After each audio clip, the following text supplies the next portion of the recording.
Janet with Try It Like It Created, and I am here today with cut cardstock. And what I have in front of me is already a cut piece of quartz from the Star Dream metallic cardstock brand, and I've already cut and scored it, but what I'm going to do is kind of a colored smush technique to color one surface of the outside of what's going to be a little storage box. It's going to be, this is the base, so this is about the size that it's going to be. So to begin, I've just got two colors of metallic paint that I'm going to use, and a bottle of water and a baby wipe. And so I am just going to put some of this color here. I have to shake it up a little bit better. I'm just going to put some of this color onto my work surface here, which is a glass mat made by Glass Mat. Okay, and so you can see it's kind of a glazy color. Let me grab a paintbrush and see if I can get a little bit more of that mixed up. Yeah, so you can see what that looks like better. All right, so there's that. And then here's the darker version.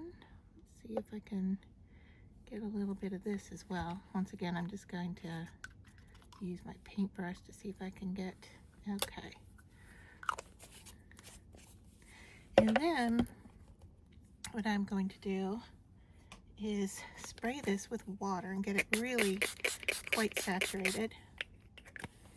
And then I'm going to take my cardstock that I've already cut, and I am just going to kind of smush it into that. Look at that, isn't that beautiful? And so there, I'm real happy with the look of that kind of dendrite shape to it. So I'm going to leave that and just clean off my surface here. And then also, without ruining what I have here, I've got some paint on the back side, and I want to see if I can kind of get that off because I don't want this side to have any color to it. So I'm just using a little bit of a wet baby wipe here to wipe on that.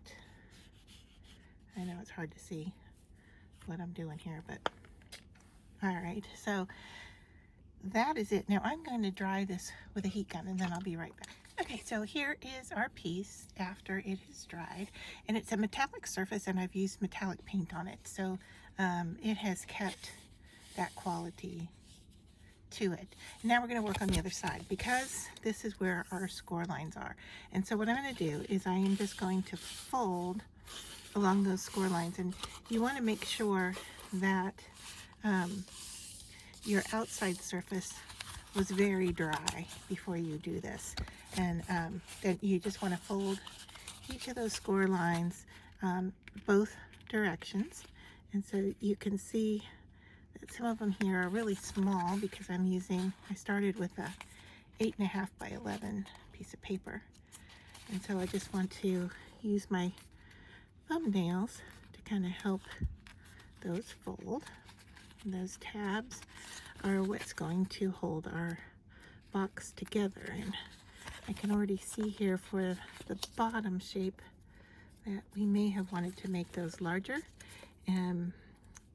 because we're going to be gluing those to the bottom of the box. And the bottoms here, we just need to fold one direction. I should say that before we go any further here. So I'm just folding those tabs in, and they are what's going to hold on to the bottom of our box. And since they're so small, I'm kind of curious to see if I need to make those larger or if we need to you know, cut an extra piece for the bottom. So I am just folding along these lines, and I'm just doing one direction first because it's just easier to do them all at one angle and then work on the other angle. And I'm not totally happy that I have some blue markings here on the inside of my container because it is going to be an open container. It's not a closed container. You're going to see the inside all the time. So, but what I had to do was give up the care of that because I wanted to keep that great pattern that I got, and I didn't want to, you know, have to lay it down flat to clean it off, to clean off the paint on this side. So I will just live with the fact that I got a little blue on the inside. It's not a lot. I did clean off what I could.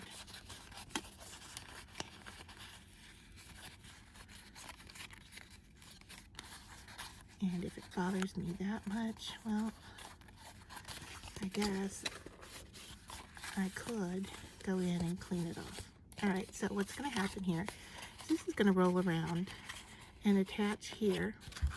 And then our container is going to kind of do like a harlequin type fold to it. So what I want to do is get these attached. And so I'm going to use some wet glue here. And get all of these little folds.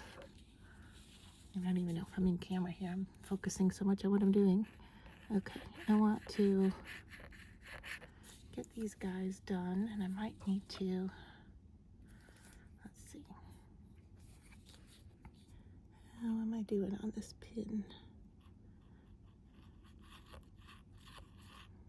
I may need to change my glue just because I am not getting, let's just take that pin off. Go ahead and glue these down.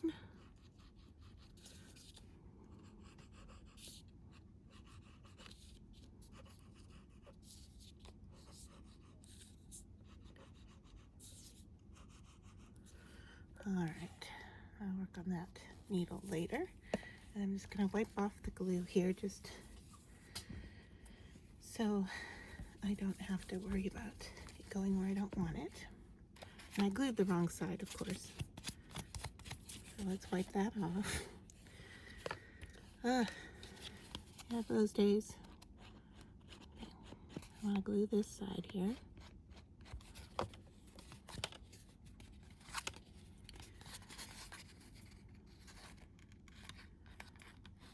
Put those two together.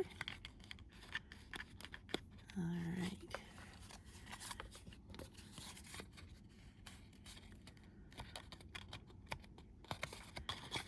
And it's not going to take long for them to attach, so one, you want to make sure you got them in the right place.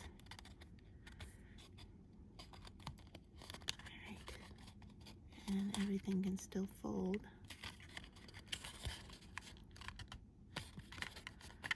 Where it's supposed to.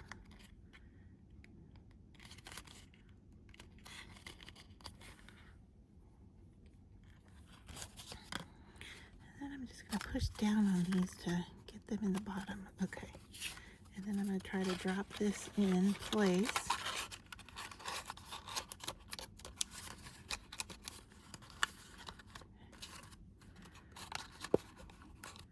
Work on getting those glued in place.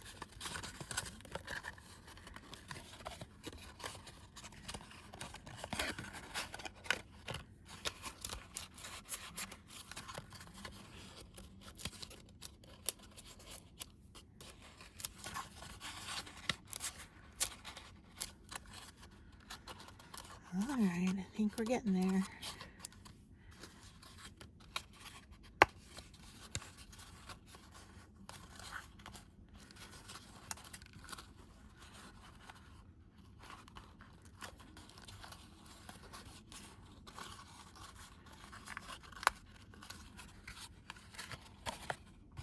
All right, so I am just going to let that sit for a minute and see if I can get that to...